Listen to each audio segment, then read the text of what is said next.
All right, we are going to start with IELTS speaking part 1, and I'm going to ask you a number of different questions and you have to answer. Let's start. Were you patient when you were young? If by young you meant my teenage, then I was not. I was a very impatient person. I used to react very harshly to situations. And to answer your question, that I was not patient at all at my young age. Good. This is very good. Go on like this. At the end, you concluded your answer. Keep it up like this, Thank you. okay? And you can use other words for patient. Like, I was not patient, I didn't have any tolerance, I showed zero tolerance, something like that. Other words to define being patient, right? Okay. Let's go on.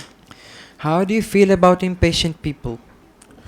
Well, right now I am in my 30s, so I have matured a lot, and I find impatient people quite irritating. So, if anybody is impatient and they are they are not tolerating any situation and they are reacting very harshly, uh, sorry. So I find that quite annoying. Okay. So to answer your question, I do not find them.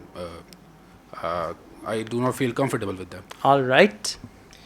Are you less or more patient when you are angry? Well, I do not get angry very easily, but when I do get angry, it depends on the situation. That sometimes I get quiet, but sometimes I react very harshly on the situation.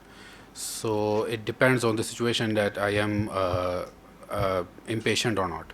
Okay. It depends on the situation whether I am impatient or not.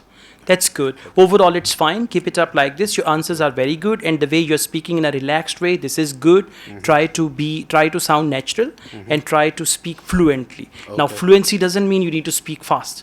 Just speak at a relaxed pace and go on fluently. Your answers are good. You understand the question well, and you connect your answer directly to the question. This is very good, Okay, right? thank you, Thank sir. you. Thank you. Good job.